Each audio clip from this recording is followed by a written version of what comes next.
नमस्कार, आपका स्वागत है हमारे YouTube channel the reading noob पर। The power of your subconscious mind, Joseph Murphy. पिछले अध्याय 7 में हमने जाना कि आप चेतन रूप से जिसमें विश्वास करते हैं और जिसे सच मानते हैं, वह आपके मस्तिष्क, शरीर और परिस्थितियों में प्रकट हो जाएगा। अच्छाई की घोषणा करें और जीवन की खुशी पाएं। आइए अब अगले अध्याय 8 मन चाहे परिणाम कैसे पाएं, इसके बारे में जानते हैं। सभी प्रार्थनाएं सफल नहीं होती, हर व्यक्ति यह बात जानता है। संदेहवादी इससे यह निष्कर्ष निकालते हैं कि प्रार्थना काम नहीं करती। अगर आप पाएं कि आपकी प्रार्थनाओं का अपेक्षित परिणाम नहीं मिल रहा है, तो क्या करें? आपको इस असफलता के प्रमुख कारणों को समझ लेना चाहिए। ये हैं विश्वास की कमी और बहुत ज्यादा कोशिश। कई लोग अपने अचेतन मन की कार्यविधि को पूरी तरह नहीं समझ पाने के कारण अपनी प्रार्थनाओं को खुद असफल कर लेते हैं। जब आप जान जाते हैं कि आपका मस्तिष्क कैसे काम करता है, तो आप में आत्मविश्वास आ जाता है।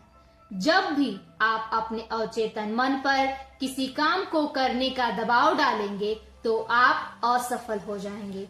जो परिणाम आप चाहते हैं, वे करीब आने के बजाय दूर हो जाएंगे। आपका अचेतन मन मानसिक दबाव पर प्रतिक्रिया नहीं करता है। यह तो आपकी आस्था या चेतन मन की स्वीकृति पर प्रतिक्रिया करता है। परिणाम पाने में असफल होने का कारण यह भी हो सकता है कि आप मानसिक रूप से ऐसी बातें कह रहे हो, जैसे स्थिति बिगड़ती जा रही है, मेरी इच्छा कभी पूरी नहीं होगी, मुझे कोई रास्ता नहीं दिख रहा है, कोई उम्मीद नहीं है, मुझे नहीं पता कि क्या करना है, मैं उलझन में हूँ। जब आप इस तरह की बातें सोचते हैं, तो आपको अवचेतन मन की ओर से कोई प्रतिक्रिया या सहयोग नहीं मिलता है। समय काटते सैनिक की तरह ना तो आप आगे बढ़ते हैं, ना ही पीछे हटते हैं। दूसरे शब्दों में, आप कहीं नहीं पहुंच पाते हैं। मान लीजिए आप किसी टैक्सी में बैठे और ड्राइवर को आधा दर्जन अलग अलग जगह बता दे। वह बुरी तरह बौखला जाएगा। हो सकता है वह आपको कहीं भी ले जाने से इनकार कर दे। अगर वह आपके निर्देशों का पालन करने की कोशिश भी करे, तो संभवतः वह ऐसा नहीं कर पाएगा। कोई नहीं जानता कि आप कहां पहुंचेंगे। ऐसा ही तब होता है जब आप अपने अचेतन मन की विशाल शक्तियों के साथ काम करते हैं। आपके मन में एक स्पष्ट विचार होना चाहिए। आपको एक निश्चित निर्णय पर पहुंचना चाहिए कि कोई रास्ता है। बीमारी या परेशान करने वाली समस्या का कोई समाधान है। सिर्फ आपके अचेतन के भीतर की असीमित बुद्धिमत्ता जवाब जानती है। जब आप अपने चेतन मन में इस स्पष्ट निष्कर्ष पर पहुंचते हैं, तो आपका मस्तिष्क फैसला कर लेता है और आपको अपने विश्वास के अनुरूप फल मिलता है। आराम से काम अच्छी तरह होता है। एक व्यक्ति की अंगीठी कड़ाके की ठंड में खराब हो गई। उसने मैकेनिक को बुलाया, जो फौरन आ गया। उसने आधे घंटे में अंगीठी ठीक कर दी और मालिक को $200 का बिल थमा दिया। क्या बिल देखकर मालिक गुस्से से चिल्लाया, इसमें तुम्हें जरा भी समय नहीं लगा? तुमने किया क्या है? बस एक छोटा सा पुर्जा ही तो बदला है। इस छोटे से पुर्जे के लिए $200 मांगने की तुम्हारी हिम्मत कैसे हुई? इसकी कीमत तो $5 भी नहीं होगी। मैकेनिक कंधे उचकाकर बोला, मैंने उस टूटे पुर्जे को तो आपसे सिर्फ $2 ही लिए हैं। मैंने तो इसे इतने में ही खरीदा था। मकान मालिक ने उसके चेहरे के सामने बिल लहराया। $2? वह चिल्लाया, इसमें तो $200 लिखे हैं। सही है, मैकेनिक ने बोला। बाकी डॉलर तो यह जानने के लिए है कि गड़बड़ी क्या थी और उसे कैसे ठीक किया जाए। आपका अचेतन मन मास्टर मैकेनिक है। वह सबसे समझदार है। वह आपके शरीर के किसी भी अंग को ठीक करने के रास्ते और तरीके जानता है। सेहत का आदेश दे। आपका अवचेतन सेहत का निर्माण कर देगा, लेकिन इस काम को आराम से करना जरूरी है। आराम से अच्छी तरह होता है। इच्छा शक्ति नहीं, कल्पना शक्ति का इस्तेमाल करें। अवचेतन मन की शक्तियों की मदद लेना किसी बाधा के खिलाफ संघर्ष करने की तरह नहीं है। ज्यादा कड़ी मेहनत करने से ज्यादा अच्छे परिणाम नहीं मिलते हैं। इच्छा शक्ति का जरा भी प्रयोग ना करें। इसके बजाय इसके कारण मिलने वाले परिणाम और स्वतंत्रता की साकार तस्वीर देखें। आप पाएंगे कि आपकी बुद्धि टांग अड़ाने, समस्या को सुलझाने के तरीके खोजने और आपके अवचेतन पर उन तरीकों को थोपने की कोशिश करेगी। इसका प्रतिरोध करें। समस्या सुलझाने के अपने बौद्धिक प्रयासों को दूर हटा दे। बच्चे जैसी चमत्कार करने वाली सरल आस्था रखने में जुटे रहें। यह तस्वीर देखे कि आपको कोई रोग या समस्या नहीं है। अपनी मन चाहे स्थिति की भावनात्मक संतुष्टि की कल्पना करें। इस प्रक्रिया से सारी जटिलताएं हटा दे। सरल तरीका सबसे अच्छा होता है। अनुशासित कल्पना कैसे चमत्कार करती है। अपने अचेतन मन से प्रतिक्रिया पाने का एक अद्भुत तरीका अनुशासित या वैज्ञानिक कल्पना शक्ति का प्रयोग करना है। जैसा हम देख चुके हैं, अवचेतन मन शरीर का आर्किटेक्ट और निर्माता है। यह आपका भी सभी महत्वपूर्ण कार्य प्रणालियों को नियंत्रित करता है। बाइबल कहती है, आप प्रार्थना में जो भी मांगेंगे विश्वास करने पर आपको मिलेगा। विश्वास करना किसी जीत को सच मानना है, इसके होने की उम्मीद में जीना है। जब आप इस अवस्था में रहते हैं तो आपकी प्रार्थना पूरी हो जाएगी। प्रार्थना में सफलता पाने के 3 कदम। सफल प्रार्थना के लिए 3 मूलभूत कदम। पहला, समस्या को स्वीकार करें या माने। दूसरा, समस्या को अवचेतन मन के हवाले कर दें।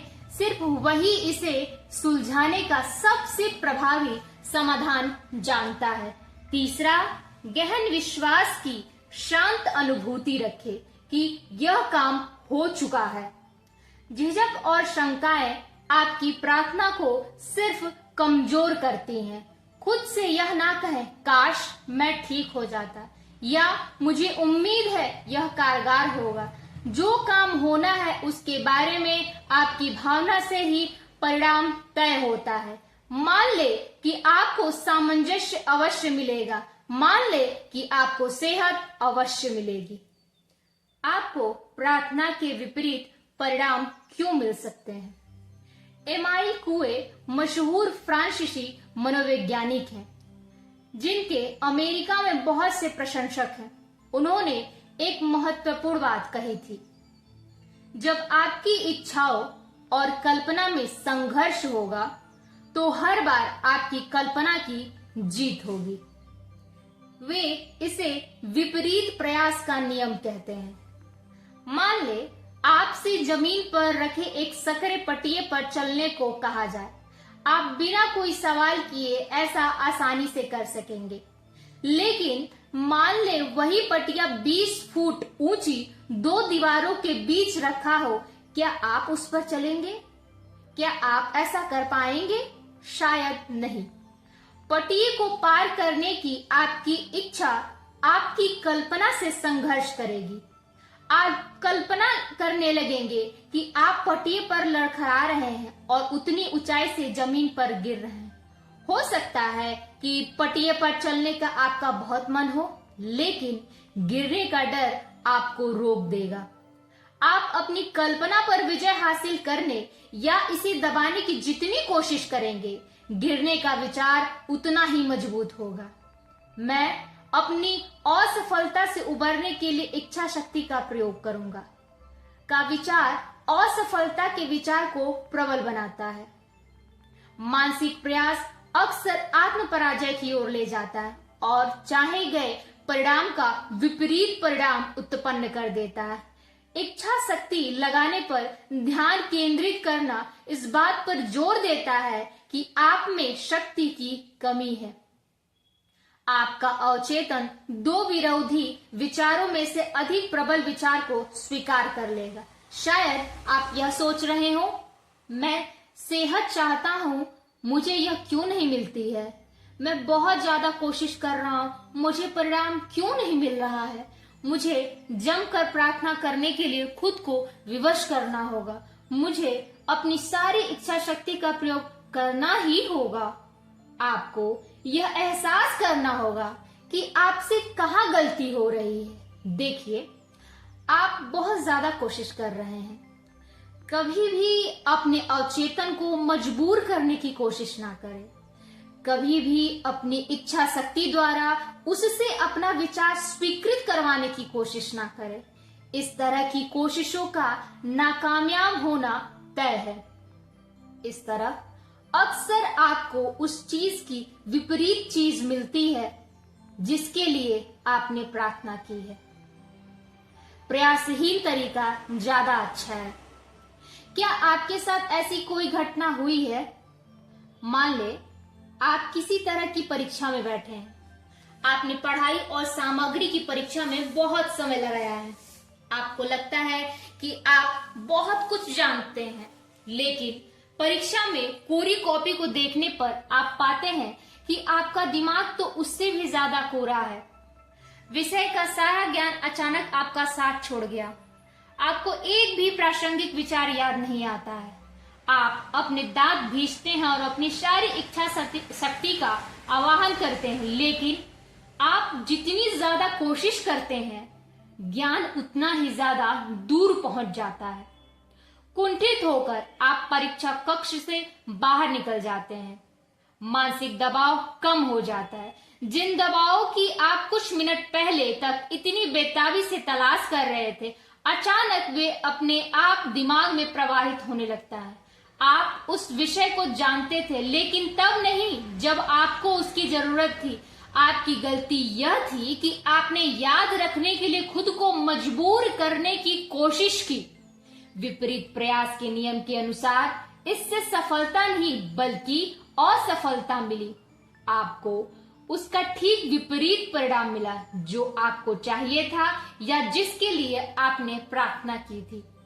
इच्छा और कल्पना शक्ति के संघर्ष को हल करना चाहिए। मानसिक शक्ति या इच्छा शक्ति का प्रयोग करना यह मान लेना है कि कहीं न कहीं विरोध है।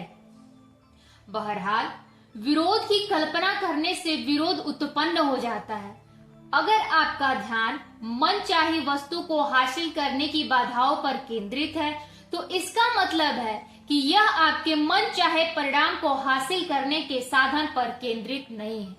बाइबल में कहा है, अगर आप में से दो लोग दुनिया में से किसी भी बात पर सहमत हो जाए और मांगे, तो स्वर्ग में बैठे मेरे पिता उन्हें दे देंगे। ये दो कौन है जिनके बारे में बोला गया है? ये किसी विचार, इच्छा या मानसिक छवि पर आपके चेतन और अवचेतन के बीच के सामंजस्यपूर्ण मेल या सहमति के प्रतीक हैं। जब आपके मस्तिष्क के अलग अलग हिस्सों में कोई संघर्ष नहीं होगा, तो आपकी प्रार्थना का परिणाम मिलेगा। जो दो लोग सहमत हैं, वे हो सकता है आप और आपकी इच्छा हो, आपका विचार और भावना या भाव हो, आपकी इच्छा और कल्पना हो। सारा जी नामक एक युवा महिला बड़ी हताश होकर जोसेफ मर्फी के पास आई। वह एक लंबे जटिल मुकदमे में उलझी थी, जिसकी तारीखें बढ़ती जा रही थी और कोई अंत नजर नहीं आ रहा था। उसकी सबसे गहरी इच्छा मुकदमे का सामंजस्यपूर्ण समाधान थी। बहरहाल, उसकी मानसिक तस्वीर असफलता, हानि, दिवालियेपन और गरीबी से भरी थी। परिणाम वैसा ही मिला जैसी कुएं ने भविष्यवाणी की थी। उसकी कल्पना शक्ति उसकी इच्छा पर हावी हो गई और मुकदमा टलता रहा।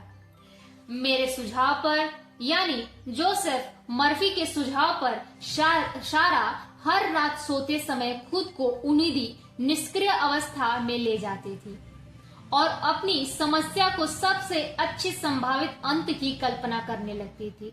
वह इसकी भरसक कोशिश करती थी। वह जानती थी कि उसके दिमाग की छवि अंततः उसके दिल की इच्छा के अनुरूप बन जाएगी। निष्क्रिय होने पर वह बहुत चित्रात्मक तरीके से यह कल्पना करने लगी कि मुकदमा खत्म होने के बाद वह अपने वकील से मिल रही है, परिणाम के बारे में सवाल पूछ रही थी और उसके स्पष्टीकरण सुन रही थी। उसने सुना कि वकील उसके बार बार कह रहा था, मुकदमे का कोर्ट से बाहर समझौता हो गया है, यह बिल्कुल उचित समाधान है। कुछ सप्ताह बाद उसके वकील ने उसे फोन किया। उसने वही कहा जिसकी वह कल्पना कर रही थी और सच मान रही थी। मुकदमे में समझौता हो गया और वह जानती थी कि समझौता उचित ही होगा। यही भजनकार का मतलब था जब उसने लिखा था, मेरे शब्द आपके विचार और मानसिक छवियां और मेरे हृदय का मनन आपकी भावना प्रकृति भाव आप स्वीकार करें। हे ईश्वर, आपके अवचेतन मन का नियम मेरी शक्ति और मेरे उद्धारक आपके अवचेतन मन की शक्ति और बुद्धिमत्ता जो बीमारी, बंधन तथा दुख से आपका उद्धार कर सकती है। अगर आपको यह बुक समरी अच्छी लगे तो कृपया इसे लाइक, शेयर और सब्सक्राइब करें। साथ ही इसमें कमेंट करके अपने प्यार को दर्शाएं। The reading nook. धन्यवाद।